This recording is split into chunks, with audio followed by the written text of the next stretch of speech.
Hey everyone, welcome back to Corporate Dakota. Today we're diving into a report from Inland Real Estate Income Trust.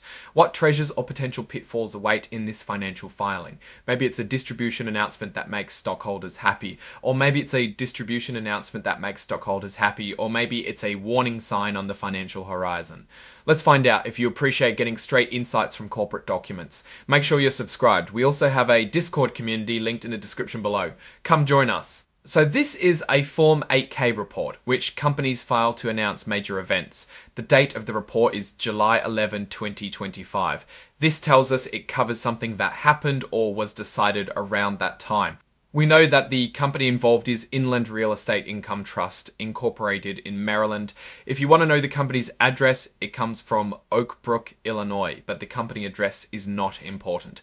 There's some legal stuff here, just check boxes about whether this filing is also covering other requirements, normal legal stuff, nothing to worry about. Basically, if you see things like this, it's usually ticking boxes to say we are doing things by the book for legal reasons, not usually a big deal, it just is. Now we get to item 8.01, which is where the good stuff usually lives. The juicy details, it's titled Other Events. Here's the main event. On or around July 11, 2025, Inland Real Estate Income Trust expects to send a letter to its stockholders. It's announcing a quarterly distribution, aka a payment to shareholders. That's usually good news for investors. The company also provides a precautionary note about forward-looking statements. This is pretty standard and usually not that important. A warning about forward-looking statements, basically saying, hey, we're making predictions, but things could change. They mention things like economic conditions, competition from online retailers, and strategic alternatives could mean they're thinking about selling the company, buying more properties, or other big changes. It is important to be aware that the company does mention competition, inflation, and interest rates.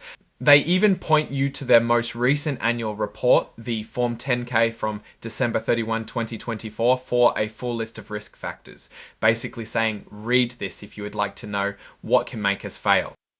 Now we are at the exhibits. This is where all the financial data can be found. Here's a key part, Exhibit 99.1, which is a letter to the stockholders. This is where the company has more details about the actual numbers. It is dated July 11, 2000 filed, directly in this filing, so we have to look at that exhibit. And finally, the report is signed by Jerry Kuriozis, the Chief Financial Officer and Treasurer. It means they are responsible for the integrity of everything on this document. Now, let's zoom out and discuss what this all means. The main point of this 8K filing is to let investors know that Inland Real Estate Income Trust is planning on sending out a letter announcing a quarterly distribution dividend. It's generally taken as a positive sign. However, it is standard, so nothing groundbreaking or particularly good or bad. It is important that the company mentioned competition with online retailers, general economic condition, particularly high inflation and interest, and the possibility that they could be selling the company. It is important to keep an eye on their 10K to see how they deal with these challenges. Alright, that's our breakdown of Inland Real Estate Income Trust's latest filing. What is your take on this report? Drop your thoughts in the comments. If this analysis was valuable, hitting that like button really helps, and subscribe for more deep dives. Also, don't forget to check out the Discord channel linked in the description below. Thanks for watching. See you next time.